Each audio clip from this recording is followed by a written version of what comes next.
Clip number 1097۔ اس clip میں آپ قرآن پاک کی سورہ عنکبوت کی آیت نمبر 19 سے 22 تک کی تلاوت، ترجمہ اور تفسیر قرآن صراط الجنان سماعت فرمائیں گے۔ بسم اللہ الرحمن الرحیم۔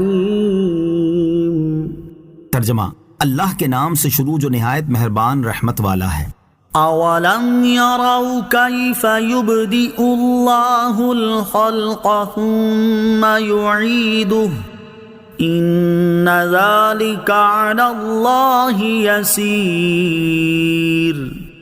ترجمہ: اور کیا انہوں نے نہیں دیکھا کہ اللہ پیدا کرنے کی ابتدا کیسے کرتا ہے، پھر وہ اسے دوبارہ بنائے گا، بے شک یہ اللہ پر بہت آسان ہے۔ اولم یروا، اور کیا انہوں نے نہیں دیکھا؟ ممکن ہے کہ اس آیت سے لے کر آیت نمبر 23 تک کا کلام حضرت ابراہیم علیہ السلام کی قوم کے بارے میں ہو، اور یہ بھی ممکن ہے کہ حضرت ابراہیم علیہ السلام کا واقعہ بیان کرنے کے دوران ان آیات میں کفار مکہ کو نصیحت کی گئی اور اللہ تعالیٰ کے عذاب سے ڈرایا گیا ہو۔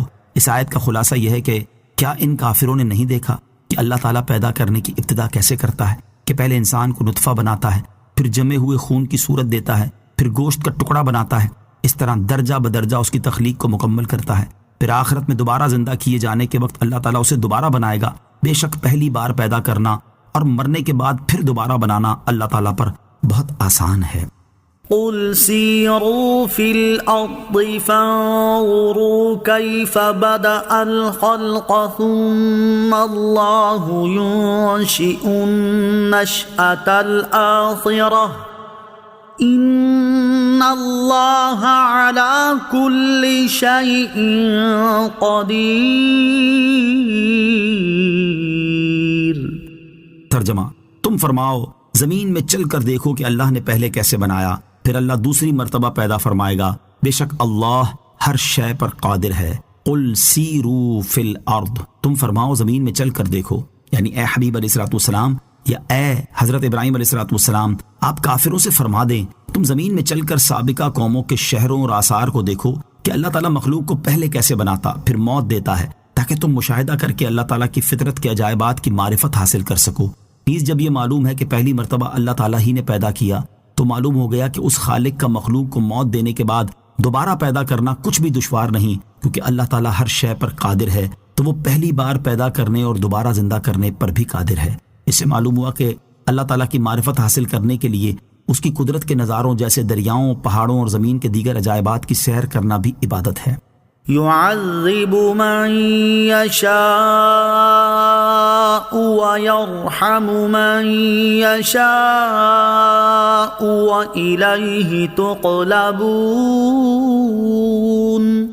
وما أنتم بمعجزين في الأرض ولا في السماء وما لكم من دون الله من ولي ولا نصير۔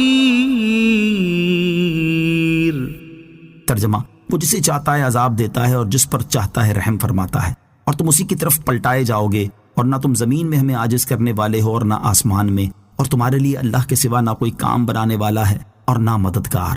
یعذب من یشاء، وہ جسے چاہتا ہے عذاب دیتا ہے، یعنی اللہ تعالیٰ اپنے عدل کی وجہ سے جسے چاہے عذاب دیتا ہے اور اپنے فضل کی بنا پر جسے چاہتا ہے بخش دیتا ہے۔ ارے لوگوں، تم قیامت کے دن اسی کی طرف پلٹائے جاؤ گے تو وہ تمہیں تمہارے اعمال کے حساب سے سزا یا جزا جو چاہے دے گا۔ وما انتم بمعجزین فی الارض، اور نہ تم زمین میں ہمیں عاجز کرنے والے ہو۔ اس کا ایک معنی یہ ہے کہ اے کافروں، نہ تم زمین میں اپنے رب عز و جل کو عاجز کرنے والے ہو اور نہ آسمان میں، الغرض اس سے بچنے اور بھاگنے کی کہیں کوئی جگہ نہیں۔ دوسرا معنی یہ ہے کہ نہ زمین والے اللہ تعالیٰ کے حکم اور قضا سے کہیں بھاگ سکتے ہیں اور نہ آسمان والے ایسا کر سکتے ہیں۔ وما لکم من دون اللہ من ولی ولا نصیر، اور تمہارے لیے اللہ کے سوا نہ کوئی کام بنانے والا ہے اور نہ مددگار۔